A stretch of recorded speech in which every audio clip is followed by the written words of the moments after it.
Je confesse que Christ a tout accompli. Ce message est mon message. Cette parole est ma parole. Et je déclare vrai dans ma chair. Ce qui est vrai dans mon esprit, que par mon union avec le Christ, je confesse ce matin que je suis béni avant le message. Et je déclare que je possède toutes les grâces qui accompagnent ce message. Au nom de Jésus-Christ. Et je dis amen fort. Alléluia. Wow. Alors, allons-y dans le livre de 1 Pierre, le chapitre 2. Prends avec moi le verset 24. Commence par 21. C'est mieux. C'est à cela que Dieu vous a appelé. C'est à cela que Dieu vous a appelé. Car Christ a aussi souffert pour vous, vous laissant un exemple, pour que vous suiviez ses traces. Oui. Il n'a commis aucun péché. Très bien. Ses lèvres n'avaient produit la tromperie. Oui. Injurié, il ne ripostait pas par l'injure. Quand on le faisait souffrir, il ne formulait aucune menace, mais remettait sa cause entre les mains du juste juge. Il a pris nos péchés. Il a pris nos péchés sur lui. Et les a portés dans son corps. Il les a portés dans son corps. Il a pris nos péchés sur lui. Il les a portés dans son corps. Waouh. Sur la croix. Afin qu'étant mort pour le péché, nous menions une vie juste. Nous menions une vie transformée. Oui. Oui. C'est par ses blessures. C'est par ses blessures. Que vous avez été guéris. Très bien. Car vous étiez comme des brebis errantes. Oui. Mais à présent, vous êtes retournés vers le berger qui veille sur vous. Donc, mais à présent, on est retourné vers le berger qui veille sur nous. Amen. Oh my God. Est-ce qu'on peut acclamer la parole du Seigneur? Wow. Alléluia. Amen. Alors, les amis, regardez bien ce qui se passe. Il a pris nos péchés. Le titre de mon message, c'est Seigneur, je veux ta gloire. Amen. Merci de vous asseoir. Amen. Seigneur, je veux ta gloire. Lord, I need your glory. Amen. Seigneur, je veux ta gloire. Amen. Lord, I need your glory. Seigneur, je veux ta gloire. Je veux ta gloire. Yes. Mais les amis, est-ce qu'il suffit de confesser je veux ta gloire pour avoir la gloire? Non, non, non. Nous avons une démarche ce matin. Amen. La gloire de Dieu va toucher nos vies. Amen. Alors dis à ton voisin, Seigneur, je veux ta gloire. Seigneur, je veux ta gloire. Alors dis le plus fort, Seigneur, je veux ta gloire. Alléluia. Alors regardez ce qui se passe. Il a pris nos péchés sur lui. Il les a portés dans son corps sur la croix. Afin qu'étant mort pour le péché, nous menions une vie juste. Oui, c'est par ces blessures que nous sommes guéris. Yes. Alors, toutes ces choses-là, tout cela est vrai en raison de notre union avec le Christ. Amen. Alors, repars avec moi dans le chapitre 1, 1 Pierre. Au chapitre 1, commence à lire les premiers versets. Il y a un secret qui est là.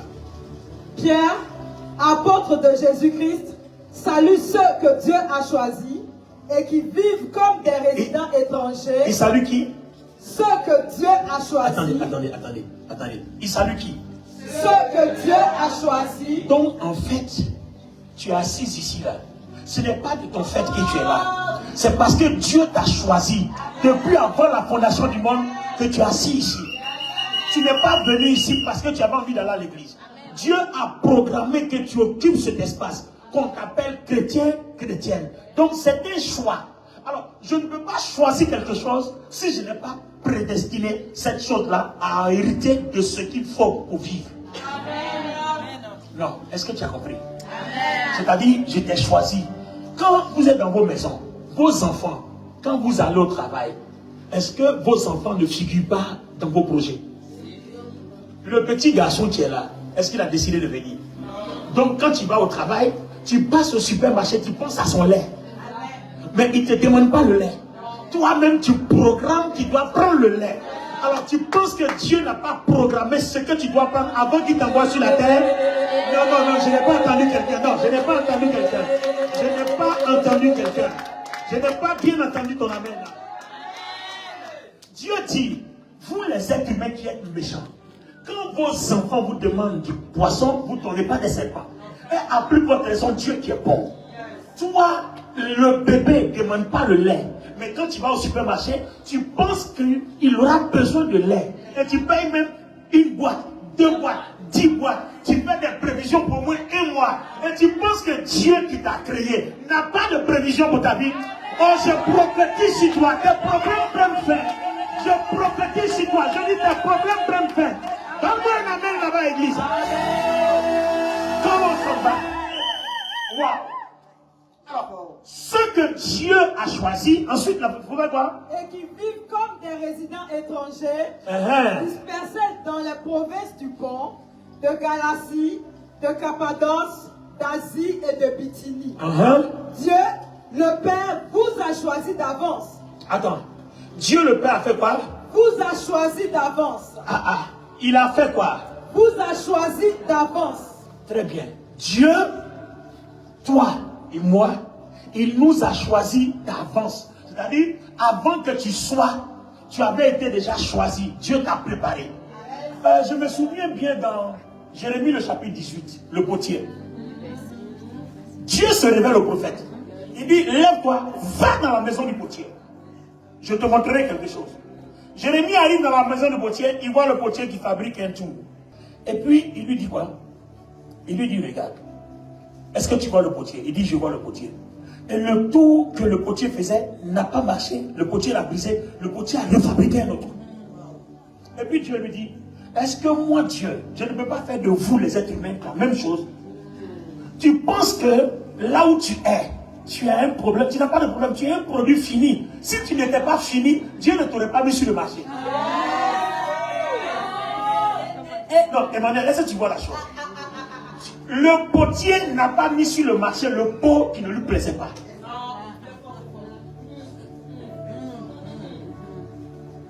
Est-ce que vous voyez sur quoi est basée notre foi? Ta foi n'a pas de bon fondement. Soit tu comprends mal la parole, ou bien soit tu ne réalises pas ce que Dieu dit. Là où tu es, tu te regardes, tu ne te plais pas, pourtant tu plais à Dieu. En fait, dans la pensée de Dieu, dans le plan de Dieu, tu es un produit fini.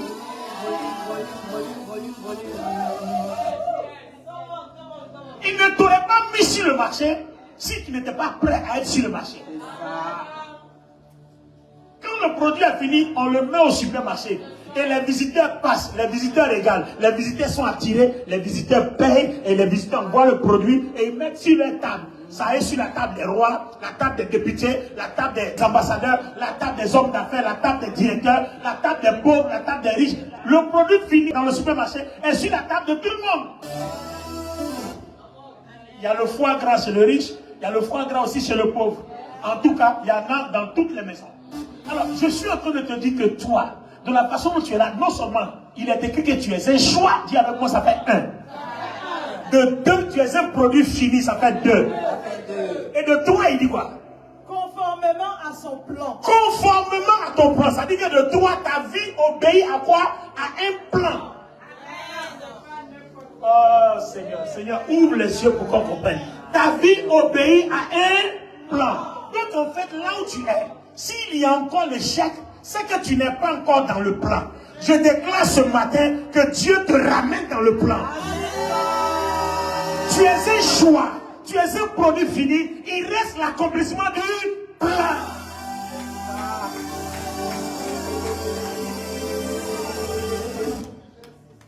Waouh! Tu es un produit fini. Tu es un choix. Il reste quoi? L'insertion dans le plan, l'accomplissement du plan. Le plan que Dieu a tracé pour toi, il faut que tu sois inséré dans ce plan pendant que tu es sur la terre. Voici tout le problème.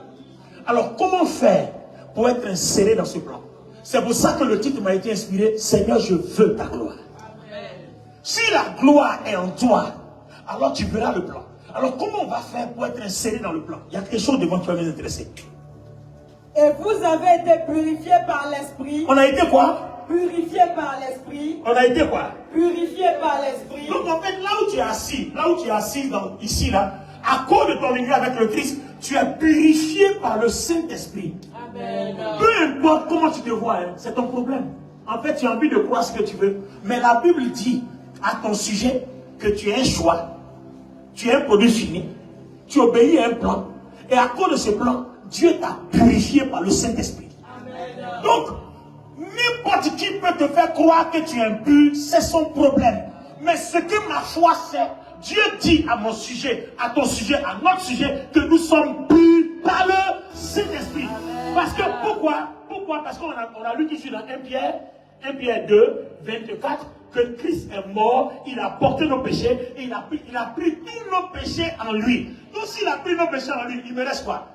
Je t'ai impur à cause du péché. Mais si quelqu'un a pris mon péché, est-ce que je suis encore impur? Non. Est-ce que je suis encore impur? Donc pourquoi tu penses que tu es tellement impur que Dieu ne peut pas faire à travers toi des choses glorieuses? Ce que tu penses, c'est ce que tu vas devenir. Ce matin, je te déclare pur.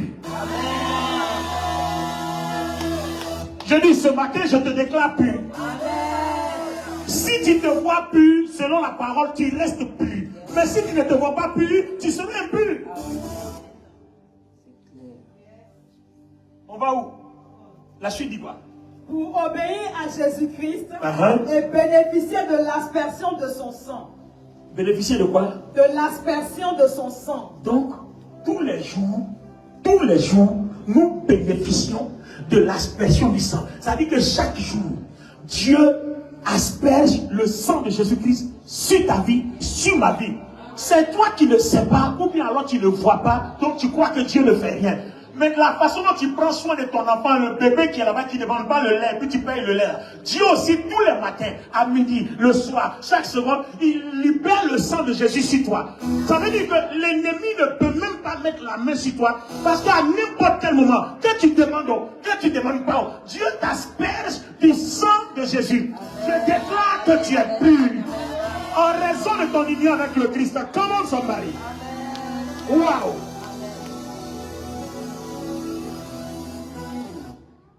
Les amis, vous voyez la foi? C'est ça la foi. C'est ça la foi. La foi, c'est la déclaration de ce que Dieu dit que je suis. C'est des promesses déjà accomplies. Donc moi, je les possède par la foi. Je les confesse. Je les vois dans mon imagination. Je les vois dans mes pensées et je les possède. Je les décrète, je les déclare et je marche avec. Et je crois que je les ai. Et personne ne peut me convaincre que je ne les ai pas. On va évoluer dans le sujet. On a vu dans 1 Pierre 2, 24. Il a porté nos péchés sur son corps sur la croix, afin qu'étant mort au péché, nous menions une vie juste. Maintenant, nous allons lire un passage qui va nous faire du bien. Gloire à Dieu. Allons-y dans Marc 15, 34. Vers 3 heures, et à la 9e heure, Jésus cria d'une voix forte. Qu'est-ce qu'il a dit? Eloi, Eloi. Eloi, Eloi. Lama sabachthani. Lama sabachthani. Ce qui signifie, mon Dieu, pourquoi m'as-tu abandonné? Mon Dieu, pourquoi m'as-tu abandonné? Je vais faire une trilogie. Je mets le verset de 1 Pierre 2, 24 qui dit, il a porté nos péchés, il est mort pour nous. Et puis je mets celui-là, Marc 15 qui dit, Élie, Élie, pourquoi m'as-tu abandonné? Et puis je vais mettre un autre péché de Colossiens 1 qui dit que Dieu habite corporellement en le Christ. Donc si Dieu habite corporellement en lui, pourquoi il crie mon Dieu, pourquoi m'as-tu abandonné? Vous voyez? C'est depuis l'instant où nos péchés ont été déversés sur lui, Dieu s'est retiré de son corps. Alléluia. Vous comprenez? Depuis que nos péchés ont été déversés sur lui, Dieu s'est retiré de son corps. Pourquoi Dieu s'est retiré de son corps? Je vais vous expliquer dans 1 Pierre 1. Alors, dans 1 Pierre 1, il dit, au verset 3, béni soit le Père de notre Seigneur Jésus-Christ, Dieu dans sa compassion, il nous a fait naître une vie nouvelle pour nous donner une espérance vivante par la résurrection de Christ. Donc Dieu nous a fait naître une vie nouvelle. Car, verset 4, il a préparé pour nous un héritage qui ne peut ni se détruire, ni se corrompre, ni perdre sa beauté. Il le tient en réserve pour vous dans les cieux, vous qu'il garde par sa puissance, au moyen de la foi. Vous voyez? En vue du salut qui est prêt à être révélé au moment même. Voilà ce qui fait votre joie. même si actuellement il faut que vous soyez attristés pour un peu de temps, par diverses épreuves, celles-ci servent à éprouver la valeur de votre foi. Le feu du chrétien n'éprouve-t-il pas l'or et pourtant il disparaît un jour. Pourtant, votre foi a résisté à l'épreuve, a une valeur beaucoup plus, etc. Le verset 8, il dit, Jésus, vous l'avez cru et pourtant vous l'avez aimé. Vous ne l'avez pas vu, pourtant vous l'avez aimé. Mais en plaçant votre confiance en lui, sans le voir encore, vous êtes remplis d'une joie glorieuse et inexprimable. Car vous obtenez en retour votre salut qui est le but de votre foi. C'est très fort. Suivez-moi seulement. Suivez-moi seulement. Ce salut fait l'objet des recherches et des investigations des prophètes qui ont annoncé d'avance la grâce qui vous a été destinée. Alors, regardez très bien sur le verset 9. Il dit, car vous obtenez en retour le salut qui fait l'objet de votre foi.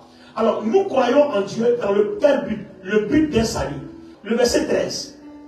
C'est pourquoi, dis avec moi, c'est pourquoi. C'est pourquoi, tenez votre esprit en éveil et faites preuve de modération. et faites preuve de modération. Mettez toute votre espérance dans la grâce qui vous sera accordée.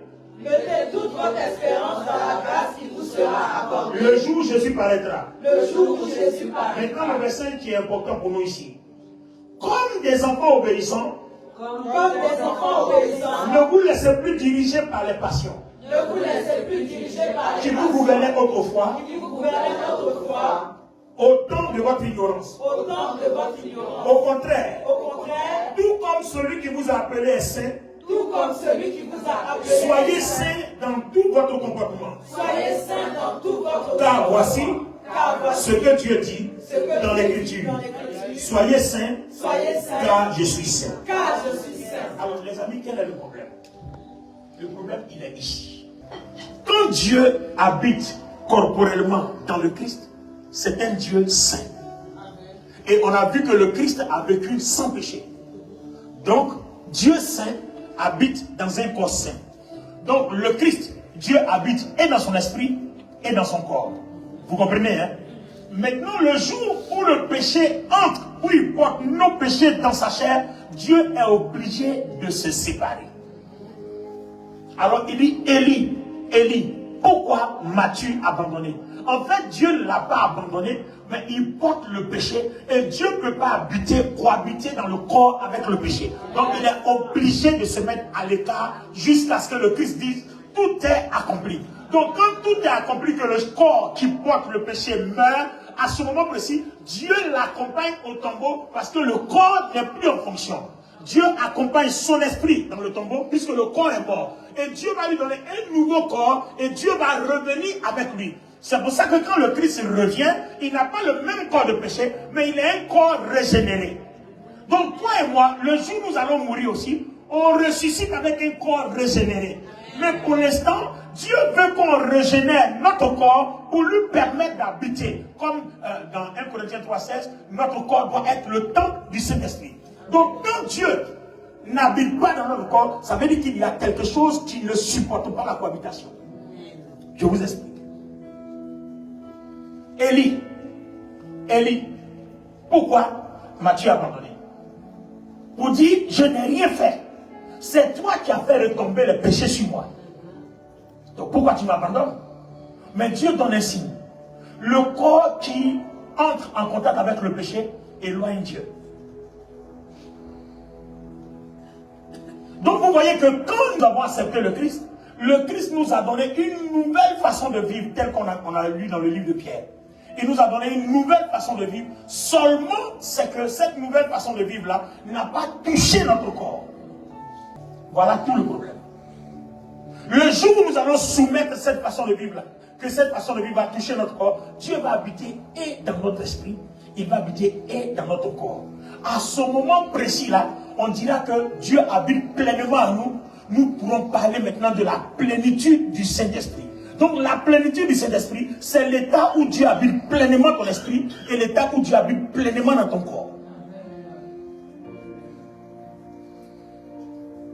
Je peux avancer? Je vous donne tout un exemple. Regardez dans la Bible. Quand vous prenez le Seigneur Jésus-Christ en face de l'homme de Gadara, quand le démon a vu Jésus, c'est le démon qui a commencé à se manifester. Le Seigneur n'avait pas parlé. il n'avait pas parlé. Le démon a commencé à s'agiter. Pourquoi?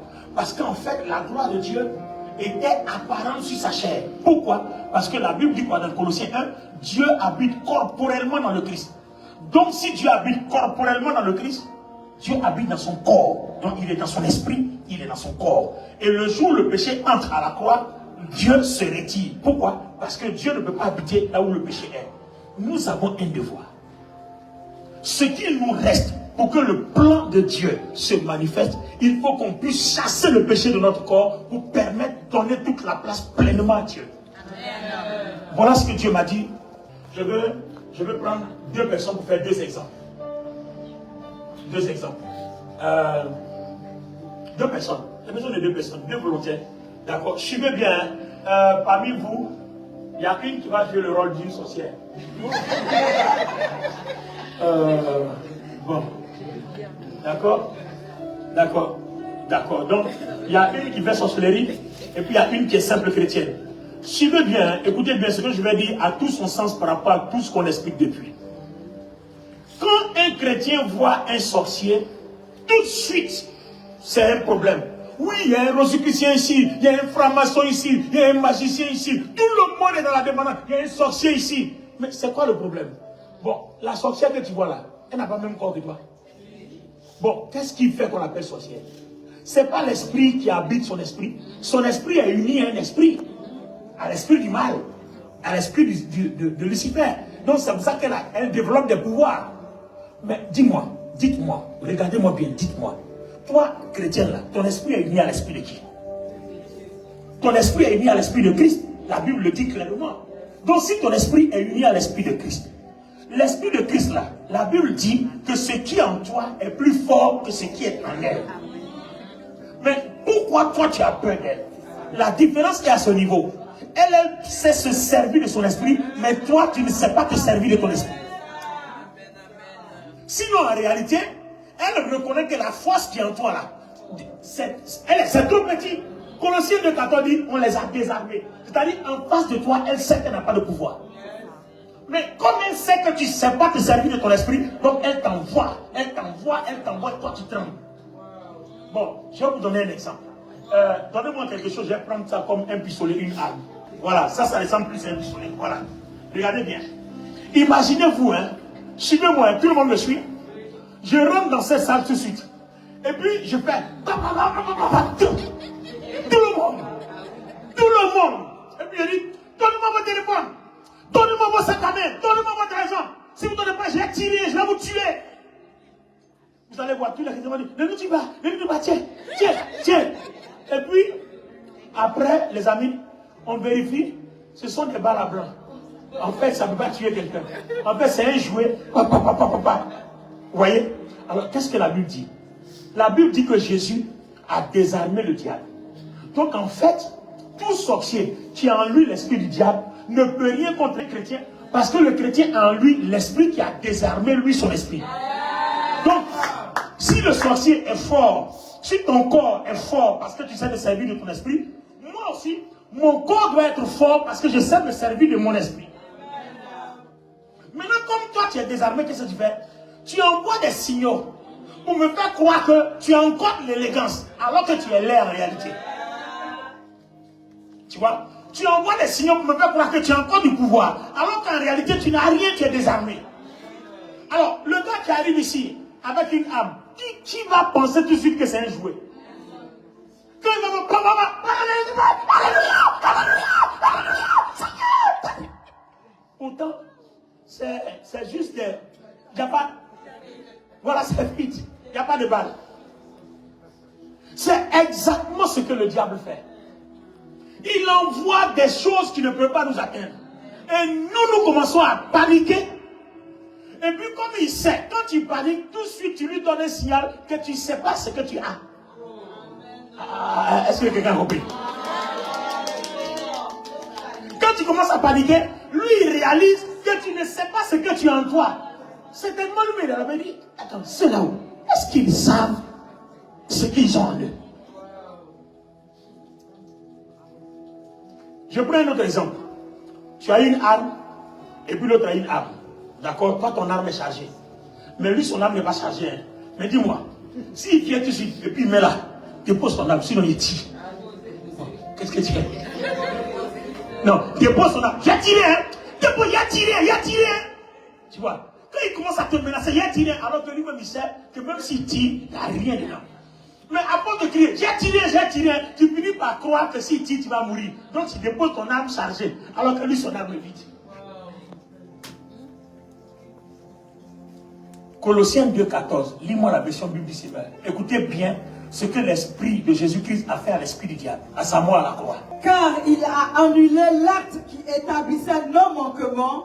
Tout ce que le diable utilise comme moyen pour nous atteindre, Jésus-Christ a annulé tout. Amen. À l'égard des commandements. Oui. Oui, il l'a effacé, le clouant sur la croix. Là, il a désarmé toute autorité. Là, il a fait quoi? Il a désarmé toute autorité, tout pouvoir, les donnant publiquement en spectacle. Quand il les a traînés dans son cortège triomphal, après sa victoire à la croix. On dit bien après sa victoire à la croix. Moi, je te pose une question. Toi et moi, on est avant la croix ou on est après la croix? Donc, si on est après la croix, voilà le passage de foi qui nous concerne. C'est après sa victoire à la croix. Donc, l'esprit qui est dans la sorcière là a été traîné dans un balai de victoire. Est-ce que vous savez ce que ça veut dire? En fait, quand vous étudiez l'histoire, à l'époque, dans l'armée romaine, quand ils vont en guerre, ils s'arrangent pour capturer le chef de l'ennemi, du camp ennemi. Et puis, ils le traînent. Donc, du coup, quand tu vois ton chef que tu respectes, qui est fort, tu le vois en train de le traîner, toi, tu prends la fuite. Tu comprends? Donc, quand ils arrivent, on va lui couper la tête. Et puis, on plante la tête. Pour dire, envoyer un message au camp adverse que la prochaine fois, celui qui se lève encore, on va lui faire la même chose. Or, quand toi, tu regardes, on a fait ça à ton chef. Si on te dit quoi avancer, tu vas faire quoi? Tout le monde se met à l'écart. C'est exactement ce que Jésus a fait à l'ennemi après sa mort à la croix. Donc, en fait, l'esprit qu'ils incarnent là, c'est juste du bruit qu'ils font. Mais normalement, c'est pour ceux qui ne sont pas unis au Christ, c'est-à-dire les païens, les non-chrétiens. Parce que le message que j'annonce, les non-chrétiens là, leur esprit là a pouvoir. L'esprit de la sorcellerie a pouvoir. Mais celui qui est chrétien, comme tu es baptisé, tu es uni au Christ, ce qu'ils font n'a pas de pouvoir. Donc ils font ça sur les autres, mais arriver devant toi, c'est stop. Et tu as le pouvoir de les traîner. Parce que notre vie est basée sur une pierre vivante. Et le livre de Pierre dit que, en tant qu'unis à Christ qui est la pierre vivante, nous aussi nous sommes des pierres vivantes. Il dit comme des pierres vivantes. Lisez 1 Pierre 1, 1 Pierre 2. Comme des pierres vivantes. Alors, les amis, notre problème, c'est de savoir se servir de notre esprit. Le sorcier est dans sa chambre, il sort de son corps, il s'en va. Mais toi, tu es dans ta chambre, tu ne sais pas faire ça. Donc quand tu attends, quelqu'un est sorti de son corps, tu paniques, tu commences à crier. Mais toi, tu as un esprit plus fort. Bon, aller sortir de ton corps, ça c'est le mal en fait. Ce n'est pas nécessaire étant donné que tu peux être dans ta chambre et puis commander que quelque chose arrive à diminuer le tout de même, ça va arriver. Il faut savoir le faire. Et la Bible nous enseigne clairement. Sinon, sortir de son corps, c'est des pratiques du mal, c'est des pratiques démoniaques. C'est pas ça le problème. Mais lui, il sait utiliser le pouvoir qui est dans son esprit pour t'atteindre. Mais toi, tu ne sais pas utiliser le pouvoir qui est dans ton esprit pour le nuire, pour le terrasser, pour le bloquer, pour arrêter ses œuvres. Voilà tout le problème. Donc la prochaine fois, ce qu'on va étudier, c'est apprendre à se servir de notre esprit pour arrêter tout autre esprit. Parce qu'on dit bien, les autorités, les dominations, les pouvoirs devant Jésus, Jésus les a traînés. Or, cet esprit-là est en toi. Donc le jour où tu vas savoir utiliser l'esprit qui est en toi, là, tu vas voir qu'ils ne vont même plus s'approcher de toi. Les problèmes qu'eux ils envoient ne vont plus s'approcher de toi. Les situations qu'ils créent ne vont plus venir vers toi. Alléluia. Alors je vais vous donner un exemple seulement de comment nous servir de notre esprit. Quand vous partez faire des pactes, je vous raconte l'histoire de quelqu'un, un homme qui se dit homme de Dieu. C'est son témoignage que je rends.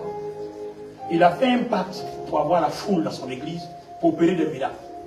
Et le problème, c'est que chaque semaine, il faut qu'il couche avec une femme vierge. Et le diable lui a donné les moyens pour qu'il puisse trouver, même si elle ne veut pas, il peut même acheter la fille à des millions. Il arrive, il va déposer il est beau, il n'est pas beau. Quand tu vas voir les millions, là, il est beau. Dès qu'on dépose les millions devant toi, il est beau. Mais seulement tu ne sais pas que c'est une partie de ton âme qui va vendre comme ça. Est-ce que vous comprenez? Donc chaque semaine, il faut qu'il trouve une femme vierge. Donc vous voyez que le pouvoir qui est en lui réclame un genre de comportement. Donc c'est à partir de ce comportement-là que ce pouvoir-là se manifeste. Donc toi aussi, le pouvoir qui est en toi là réclame un genre de comportement. C'est à partir de ce comportement-là que lui se manifeste. C'est bien dit. Je prends le cas d'un autre. Il y a un autre, lui, c'est pas les femmes vierges. Lui, il doit boire jusqu'à être ivre. Je dis, il te dépasse comme ça, il pue la boisson. Mais, je dis, donne-lui le micro.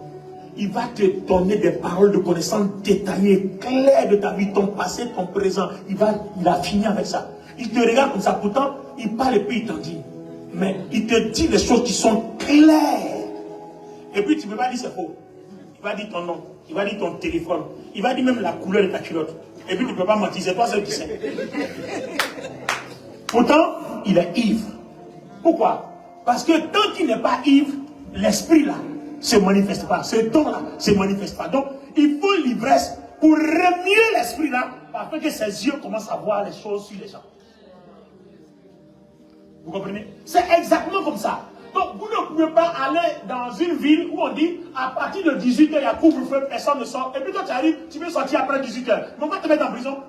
Donc, quand tu arrives dans un endroit, si tu veux que l'endroit te soit favorable, soit une bénédiction, il faut t'adapter aux situations, aux conditions. Donc, l'esprit qui habite en toi là, il habite dans ton esprit, non? Tu es obligé d'adapter ton corps à sa condition de vie. C'est pour ça que j'ai commencé par Jésus. Quand il a porté nos péchés, Dieu est sorti de son corps. Mais quand il n'avait pas encore porté nos péchés, Dieu habitait corporellement en lui. Donc les morts ressuscitaient, les maladies quittaient, disparaissaient. C'était parce que Dieu habitait et dans son esprit et dans son corps.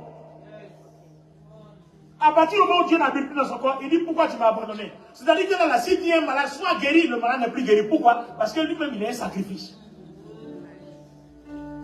Celui qui sort en sacrifice ne guérit plus. Mais c'est pas son sacrifice maintenant qu'il y a la guérison. Non, est-ce que quelqu'un a compris ça? Alléluia. Celui qui sort en sacrifice ne guérit plus. Mais c'est pas son sacrifice qu'il y a la guérison. Là, instantanément sur la croix, il ne peut plus guérir.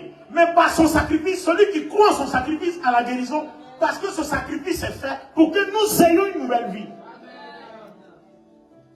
Donc s'il met à la croix pour que nous ayons une nouvelle vie, il va falloir que cette nouvelle vie-là, tu la vives dans ton corps. On ne te demande pas de la vivre dans ton esprit, parce que ton esprit, là, Dieu l'a déjà séparé.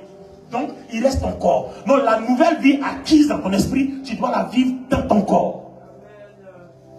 Si vous arriviez à faire de telle sorte que votre corps devient l'incarnation de l'esprit de Jésus, du Saint-Esprit, vous allez voir les choses qui vont se produire dans votre vie. Vous allez commencer à voir des choses claires, des choses précises. Ce que votre esprit ressent, votre chair va le ressentir. Ce que votre esprit voit, votre chair va voir. Tout ce qui concerne Dieu, vous voyez, les sensations, votre chair va ressentir. Pourquoi Dieu ne nous parle pas? En fait, il parle dans notre esprit. Mais comme la vie de ton esprit n'est pas dans ta chair, alors la chair empêche d'entendre. C'est une fois je discutais, on était entre nous, les leaders, les pasteurs, on était réunis, puis on discutait. Et puis j'ai soulevé un sujet, et puis je disais que nos pères, excusez-moi, mais nos pères ne nous ont pas aidés. Peut-être qu'eux-mêmes ils ne savaient pas. Ça peut arriver aussi. Parce qu'on nous enseignait, arrêtez l'impudicité, arrêtez la fornication, ne buvez plus, arrêtez la masturbation. Mais on ne nous explique pas pourquoi. Mais si quand on demande à quelqu'un, comment arrêter l'impudicité, il dit par le jeûne et la prière. Mais ce n'est pas à cause du jeûne et la prière qu'on arrête l'impudicité, ça n'a rien à voir. Même pendant le jeûne, même là, tu peux commettre l'impudicité. Ça n'a rien à voir. Mais arrêter l'impudicité, ils ne nous ont pas expliqué. Si ils avaient expliqué, comme je suis en train de le dire, par exemple, que regarde dans ton corps, si le Christ, le Saint-Esprit n'est pas dans ton corps, il y a des choses que tu ne peux pas faire. Il y a des grâces que tu ne peux pas manifester. Il y a une certaine dimension d'onction que tu ne peux jamais ressentir, avec laquelle tu ne peux jamais opérer. Comment quelqu'un comme Daniel, il descend dans la fosse au lion, et puis les lions s'inclinent. Les lions ont vu quoi?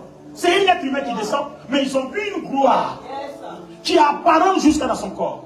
Pourquoi? C'est pour ça qu'ils se prosternaient 3 fois le jour. Donc quand on nous dit jeûner et prier, quand nous prions, on s'en va prier pour que notre corps soit régénéré comme notre esprit. Pour que la façon dont notre esprit est uni au Christ est l'habitation de la gloire de Dieu, que notre corps aussi soit aussi uni au Christ, qu'il soit l'habitation du Saint-Esprit pour la gloire de Dieu. La même chose.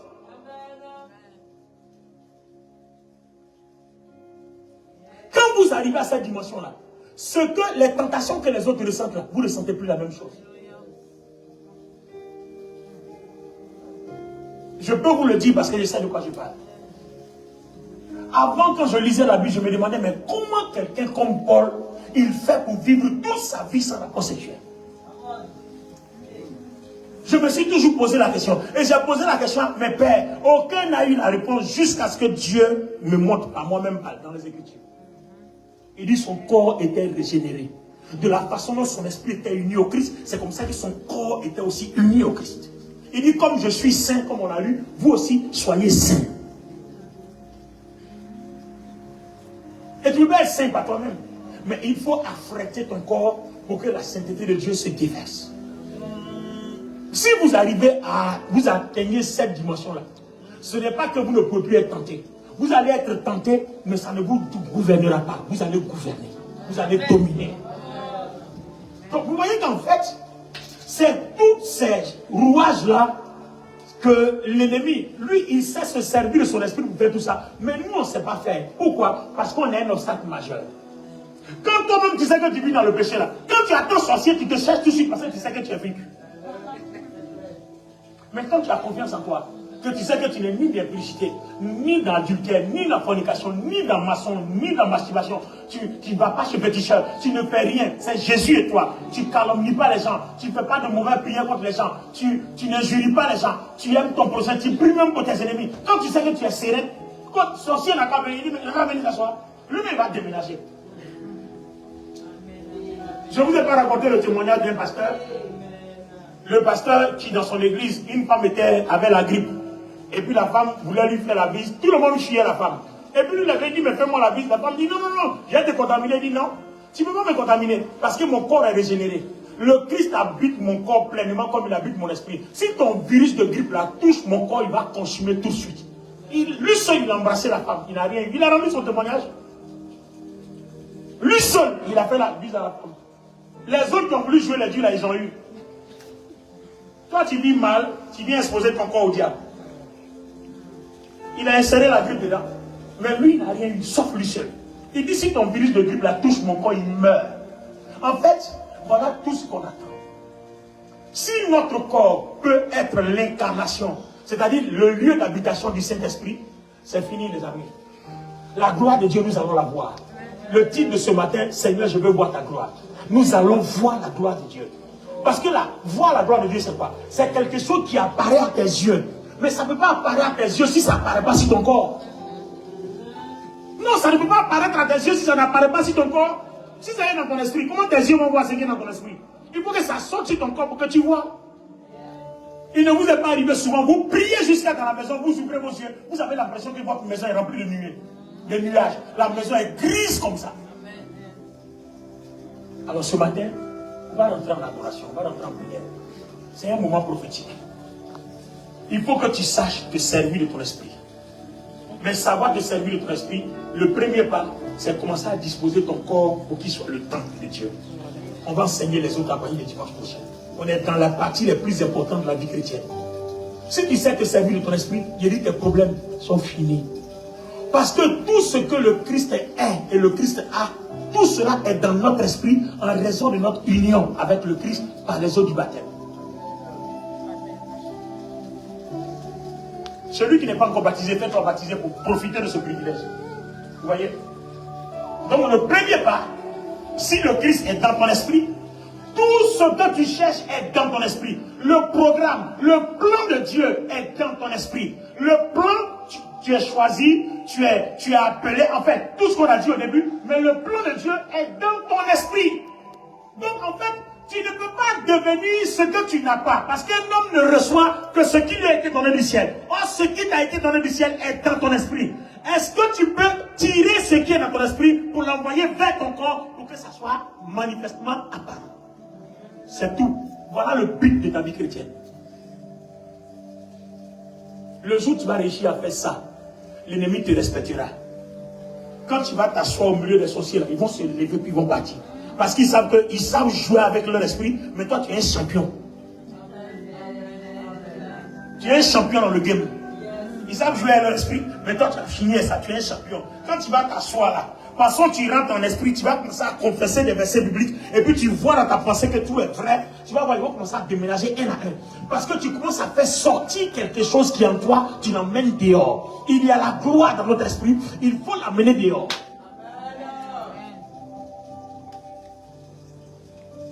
Quelqu'un est béni ce soir? Amen. Ne rate pas dimanche prochain. Dimanche prochain, on va arriver à la phase 2. Aujourd'hui, on est à la phase où il faut que notre corps soit à l'image de notre esprit. Maintenant, comment faire pour puiser? Vous voyez, Éphésiens 6 dit quoi? Puiser dans la puissance de Jésus-Christ. Éphésiens 6 dit, puiser. Lis-nous ça rapidement. Puiser. Puiser. Éphésiens 6 dit. Puiser. Pour conclure, puisez votre force dans le Seigneur. Puisez votre force dans le Seigneur. Et dans sa grande puissance. Et dans sa grande puissance. La force du Seigneur et sa grande puissance sont où? Dans notre esprit. En raison de quoi? De notre union avec le Christ. Les amis, c'est tout. Maintenant, comment puiser? Il faut d'abord disposer son corps. Une fois que ton corps est disposé, le dimanche prochain, on va montrer comment puiser. Si tu as raté ça, c'est que toi-même tu n'aimes pas ta vie. C'est que tu as déjà fait avorter l'année 2005. Comment ça là-bas? Alléluia.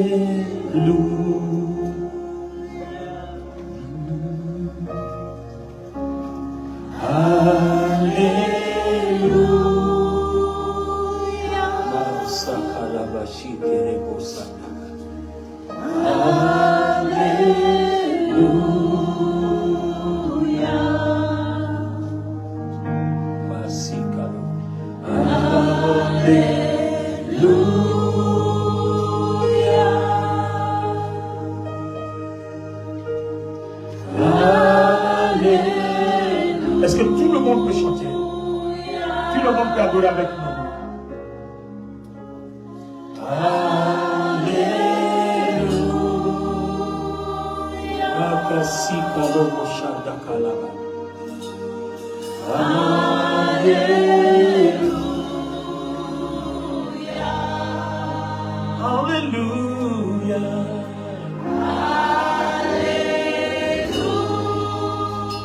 Je suis en train de voir une personne. Le Seigneur est en train de me montrer une personne. C'est une femme.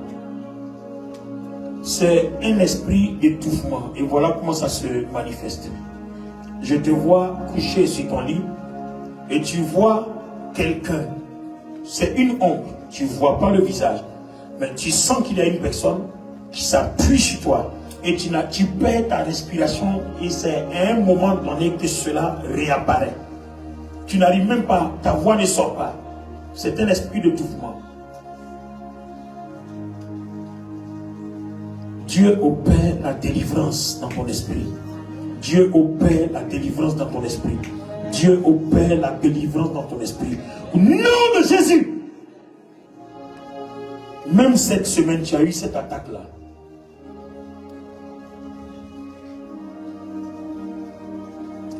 Mais le Seigneur te libère de cet envoûtement. Il te libère de cet étouffement. Il te libère de cet esprit-là. Au nom de Jésus.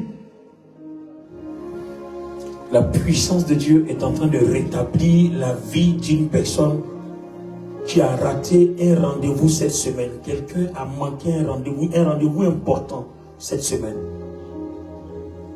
Je vois un rendez-vous très important cette semaine. Et ça ne s'est pas produit tel que tu l'as souhaité. Le découragement t'a touché, t'a atteint. Mais pendant que je suis en train de parler, la grâce de Dieu est en train de restaurer. Il y a un autre rendez-vous. Un autre rendez-vous. Un autre rendez-vous. Un autre rendez-vous. Un autre rendez-vous. Un autre rendez-vous. Je vois une personne et puis je vois un dentiste. Je vois une personne et je vois un dentiste.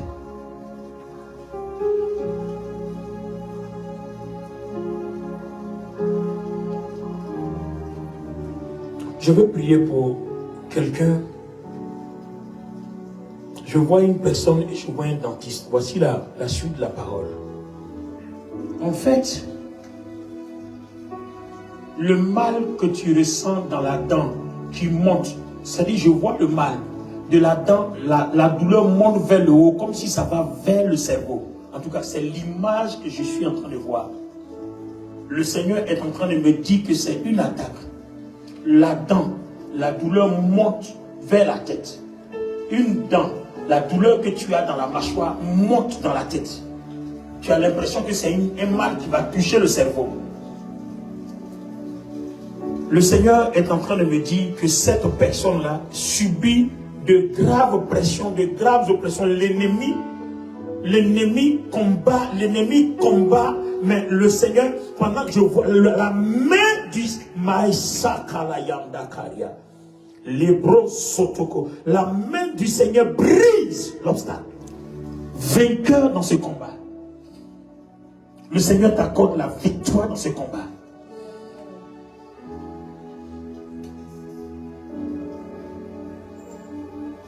Cette attaque programmée pour que l'année 2024 soit un désastre pour toi, le Seigneur l'a fait échouer. Avant même que tu arrives dans cette salle, le Seigneur l'a fait échouer.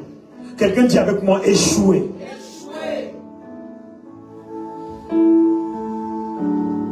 Mets une main sur la tête. Mets une main, n'importe laquelle, mets une main sur la tête.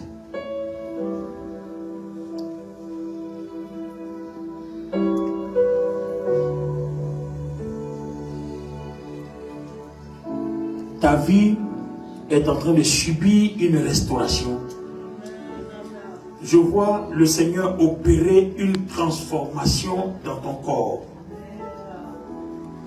Et la restauration que le Seigneur opère maintenant dans ton corps va empêcher l'ennemi d'avoir accès à toi.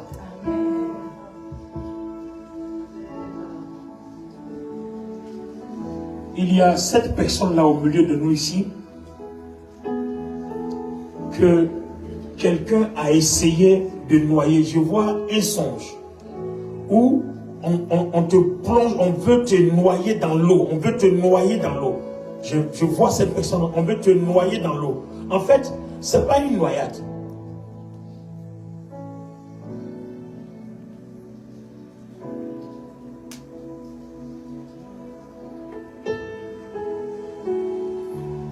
Seigneur, merci de préserver le rythme cardiaque de cette personne. Au nom de Jésus. Je vois le cœur de quelqu'un. Le cœur de quelqu'un. Je vois le rythme cardiaque. Le rythme cardiaque de quelqu'un.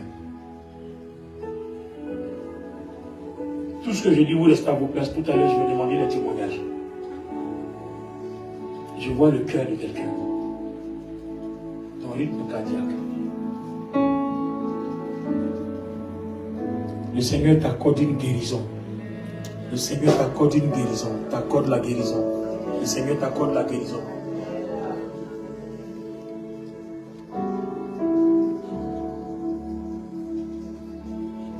Dis avec moi, Seigneur. Seigneur. Ce mois de décembre est un mois de délivrance. Je proclame dans ma maison la délivrance. Je proclame dans ma maison la délivrance. Je proclame dans mon travail la délivrance. Je proclame dans ma vie de prière la délivrance. Je proclame dans mes songes la délivrance. Je proclame dans mes finances la délivrance. Je proclame dans la vie de mes enfants la délivrance. Je proclame, Seigneur, dans mes relations extérieures, la délivrance. Et je déclare que la délivrance accompagne ma maison, accompagne mes enfants, accompagne mon travail, accompagne mes finances, accompagne mes activités, accompagne ma vie spirituelle, accompagne ma vie de prière, au nom puissant de Jésus. Je vois l'œil gauche d'une personne. Quand je finirai de prier, Dieu guérira. Cet œil gauche-là te tire et te tiraille. Souvent, tu as l'impression qu'on est en train de tirer sur un nerf. L'œil gauche, on est en train de te tirer sur un nerf. C'est une pression. C'est une tension des yeux. C'est la montée d'une tension. Le Seigneur me dit qu'à partir de l'instant où tu entends la parole, tu n'auras plus jamais ce mal-là. Tu n'auras plus jamais ce mal-là. Tu n'auras plus jamais ce mal-là. Je dis, tu n'auras plus jamais ce mal-là. Je vois le Seigneur, le Saint-Esprit conduit mon esprit dans une famille. Quelqu'un ici dans ta famille, il n'y a pas d'entente jusqu'à toi. Il n'y a pas de paix jusqu'à toi. Mais à partir de ce culte-là, que Dieu a commencé, à partir de ce culte prophétique que Dieu a commencé, à partir de ce dimanche, je suis en train de te dire, tu vas arriver à la maison. Les parents avec lesquels il y a des problèmes vont t'appeler. Ils vont t'appeler. Et c'est un signe. Quand tu entendras cet appel, commence à glorifier Dieu parce que c'est un signe que l'année 2025 qui arrive est une victoire dans toutes tes activités. Il y aura, voilà, Dieu me dit, il y aura la paix dans toutes tes activités. Quand tu entendras cet appel, commence à glorifier Dieu car la paix sera avec toi. C'est le signe. C'est le signe. Si quelqu'un est malade, mets la main là où il a mal. Mets la main là où tu as mal. Parce que les douleurs sont déjà parties avant même que je reçoive la parole. Les douleurs sont déjà parties, les maladies sont déjà parties avant même que je reçoive la parole. Mets la main. Seigneur, merci. Parce qu'avant même que je parle, les maladies ont déjà disparu. C'est ce que tu me dis. C'est ce que je crois et c'est ce qui est fait. Les maladies ont déjà disparu. Au nom puissant de Jésus-Christ de Nazareth. Je loue ton nom, Seigneur. Parce que ta gloire se manifeste. Elle est déjà accomplie. Elle est déjà parfaitement accomplie. Je prie pour toutes les personnes qui ont des rendez-vous cette semaine.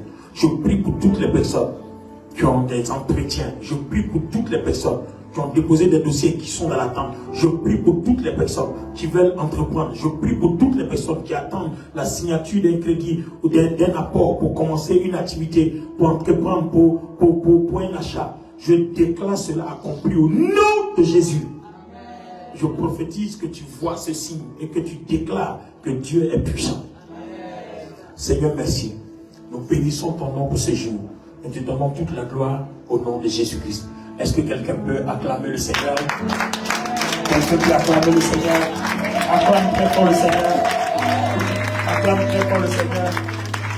Amen, amen, amen, amen et amen. Alors, est-ce que pendant ce petit temps de ministère, est-ce qu'il y a des gens qui ont des témoignages? Il y a eu des paroles qui ont été données. Est-ce qu'il y a des gens qui sont concernés que les témoignages? Vous pouvez venir, je vais profiter pour élever une prière pour vous avant que je dépose le micro. Voilà. Si une des paroles vous concerne, vous venez avancer. Je vais prier pour vous. Est-ce que quelqu'un d'autre? Voilà, avancez, je vais prier pour vous. Toutes les paroles qui ont été données, ceux qui sont concernés, si vous avez senti, reçu quelque chose d'une guérison, vous voulez rendre un témoignage, n'ayez pas, nous sommes là pour ça. Vous avancez. Voilà, rejoignez-moi. Amen. Allons-y rapidement. Gloire à Dieu. Je bénis le Seigneur qu'au moment des témoignages, que le Père n'ait pas été là quand j'ai donné mon témoignage. Je vous ai dit que j'allais voir le dentiste. Amen. Ah oui. Et le dentiste, quand je suis allé le voir, il a fait un check en fait, de toute la dentition. Et ce pourquoi moi-même je suis allé le voir, parce que j'avais une douleur à un endroit. Là où je suis allé lui montrer le problème, il m'a dit il n'y a rien. Il m'a dit il n'y a rien du tout, c'est juste une sensibilité que vous avez. Il m'a conseillé un dentifrice pour soulager ça. Et là où moi je ne m'attendais pas du tout, en effet, il y a 10 ans, plus de 10 ans de cela, J'étais allé voir un dentiste qui m'a traité une dent et pendant qu'il traitait la dent, il a cassé une aiguille dans la dent. Une bonne partie de l'aiguille est restée dans ma gencive. Et il ne m'a pas dit, moi je n'ai pas su qu'il avait cassé l'objet dans ma dent. Et c'est quelques années plus tard quand je suis allé voir un autre dentiste et lui il fait une radio, il tourne la radio vers moi, il dit regardez ce qui est dans votre gencive. Et effectivement il y a toute l'aiguille en fait qui est dans ma gencive. Il m'a dit moi j'irai pas chercher ça. Pour dire que c'est quelque chose, il faut vraiment opérer pour retirer ça. Donc quand il m'a montré ça, je suis rentrée chez moi, la décision m'appartenait. Et donc je suis rentrée chez moi, je me suis dit bon, il a cassé dans la gencive, j'ai passé quelques années, ça ne m'a pas dérangé jusqu'à ce que je le sache. Donc est-ce qu'il y a besoin que j'aille, vu comment il a parlé, il m'a effrayé, est-ce qu'il y a besoin d'aller me faire opérer? Donc j'ai laissé tomber. Donc je vis avec cette aiguille-là depuis ce temps-là. Et quand je suis allée voir le dentiste là dernièrement, lui il me dit, là où vous êtes en train de me parler là, il n'y a rien. Par contre, je suis inquiétée de ce côté-ci. Pourquoi? Parce que, effectivement, quand il a commencé à parler, je lui ai dit non, je suis au courant. Il dit bon, très bien que vous soyez au courant. Ça arrive. Seulement, il faut prévenir le patient parce qu'on est des humains, ça peut arriver. J'ai dit mais sauf que ce dernier-là ne m'a pas prévenu. Il a dit ah, là, c'est une faute. Mais il m'a dit cet objet qui est resté dans ma gencive a créé une infection. Et ça a créé du pus dans la gencive. Moi, je ne le sais pas.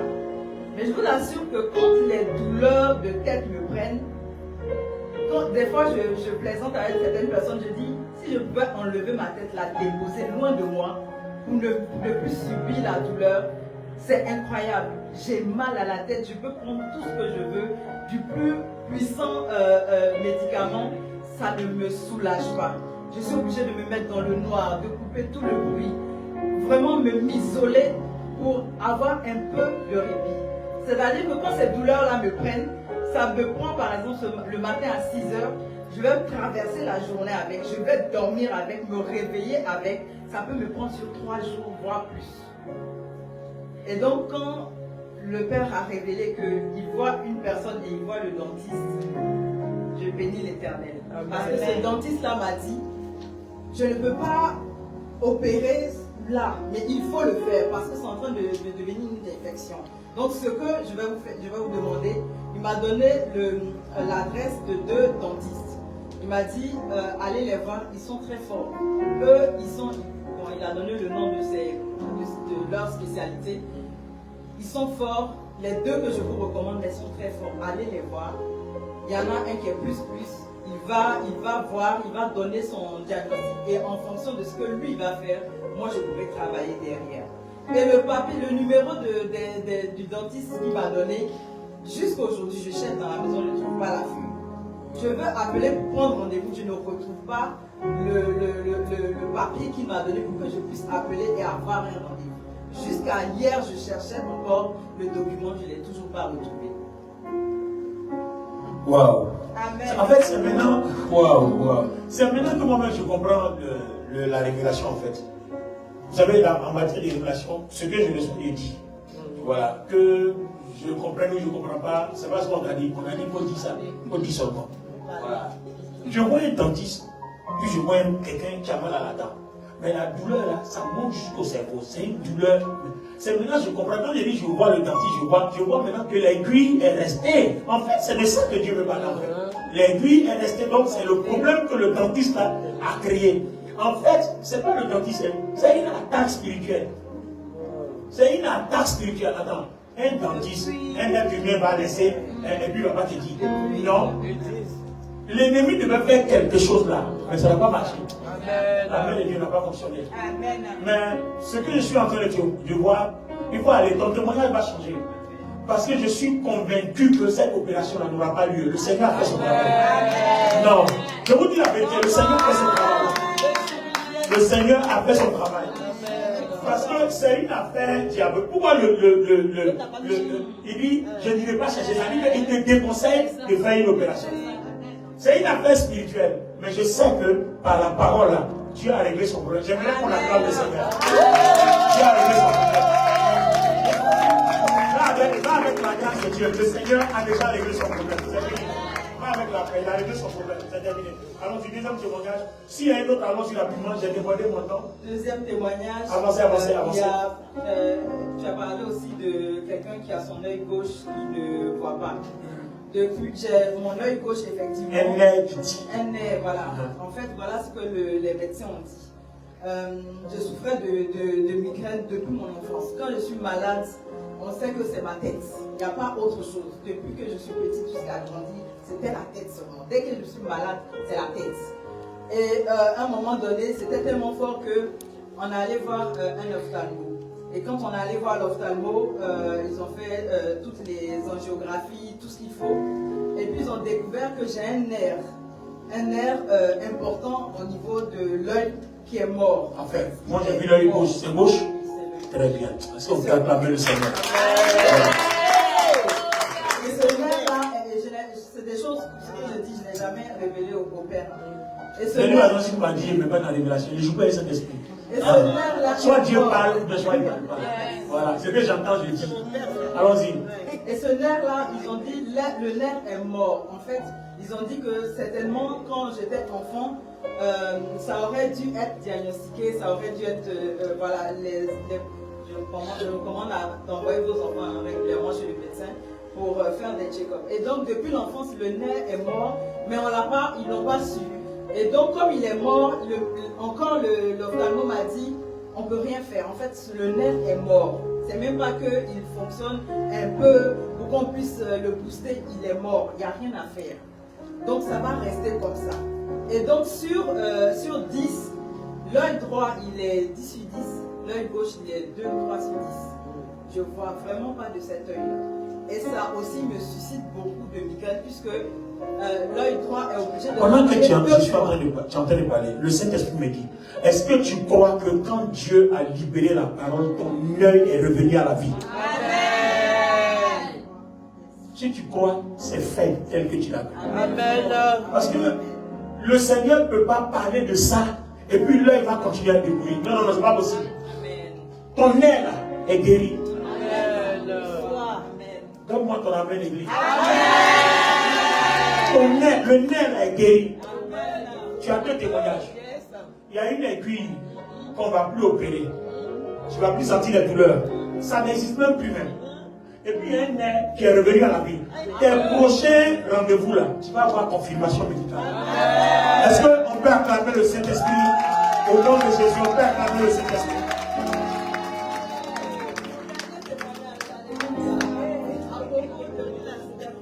Amen. Mon dernier témoignage, c'est que au sein de la famille, il y a une division terrible. Tout ça pour un problème d'héritage. Le père est parti et l'héritage est resté un problème. Donc ça fait qu'il y a une partie, on se parle même pas, on se voit même pas, qui gère l'héritage, et puis il y a une autre partie, un petit groupe qui est aussi de l'autre côté. Et ça fait des disputes pas possibles. On ne sait plus qui on va appeler pour gérer ce problème-là au niveau de la famille. Tous ceux qui sont censés être des dignes représentants pour nous faire asseoir et puis trancher le problème, on fait ce qu'ils pouvaient. Mais il n'y a pas de solution. Mais j'attends le conflit. Amen. Cela sera fait ici au nom de Jésus. Amen.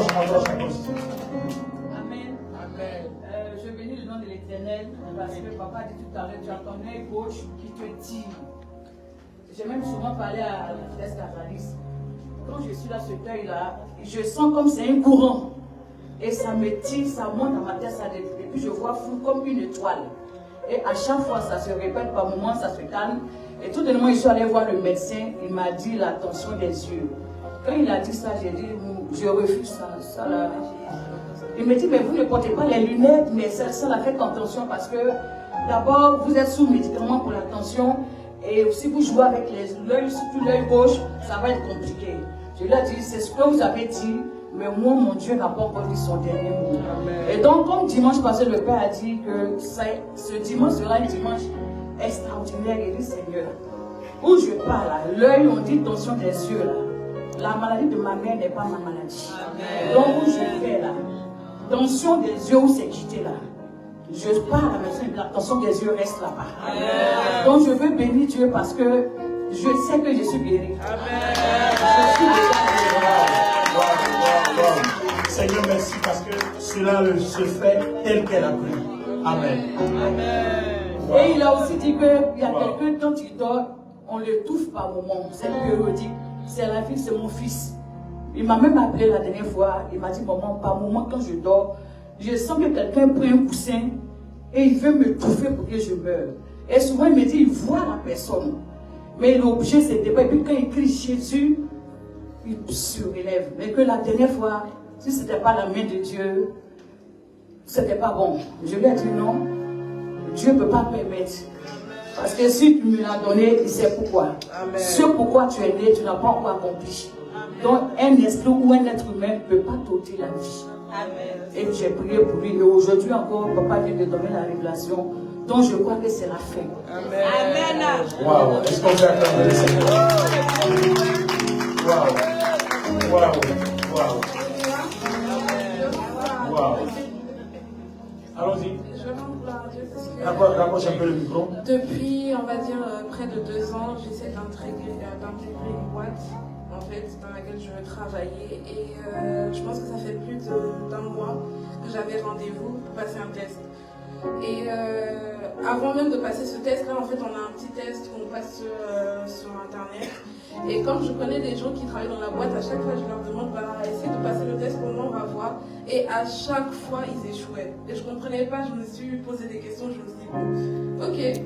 Et j'étais tellement découragée que, bon, j'étais dans mon lit comme ça, et je me suis dit, bon, je vais faire le test vite fait sur Internet, on va voir, mais de toute façon, j'y crois pas. Et j'ai passé le test et depuis, en fait, c'est automatique. Quand tu échoues, tu le sais. En fait, tu reçois un mail automatiquement, c'est fini. Et depuis, je suis là, je stresse et je me dis, mais attends, c'est bizarre. Aujourd'hui, j'ai pas reçu de mail, je comprends pas. J'appelle ma copine pour lui demander, mais d'habitude, c'est automatique, non? Ou bien, il y a, je sais pas, on attend quelques temps. Elle me dit, non, c'est automatique, tu sais déjà. Et je reçois un mail, je dis, c'est enfin arrivé. De toute façon, j'ai échoué, je sais. J'ouvre le mail, je vois, vous êtes invité le 4 décembre. Je fais, bon. Donc, depuis tout ce temps-là, en fait, je donnais aux autres pour faire à ma place. Et en fait, j'avais, on va dire, j'avais pas de confiance en moi. En fait, j'avais pas confiance en moi. Je me suis dit, je suis pas assez intelligente, je suis pas assez bien pour passer le test. Donc, on m'a invité.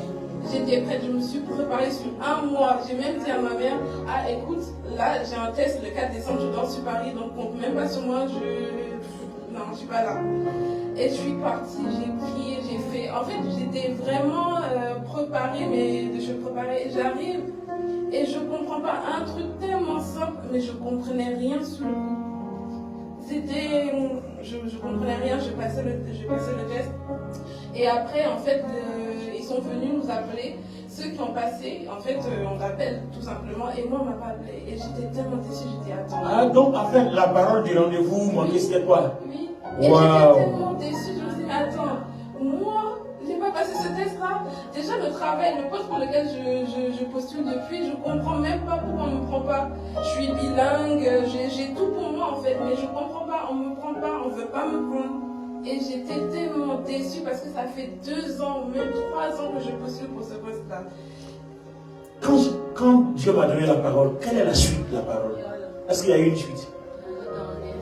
Un autre rendez-vous. Il y a un autre rendez-vous. Il y a un autre rendez-vous. Est-ce que tu m'as dit qu'il y a un rendez-vous raté? Non. Ça veut dire que ça ne vient pas de moi, c'est le Saint-Esprit qui a parlé. Donc le même Saint-Esprit dit il y a un autre rendez-vous. Va avec tout ton bagage, va prendre ton prochain rendez-vous. Est-ce qu'on peut acclamer le Seigneur? Wow. Est-ce qu'on peut acclamer le Seigneur?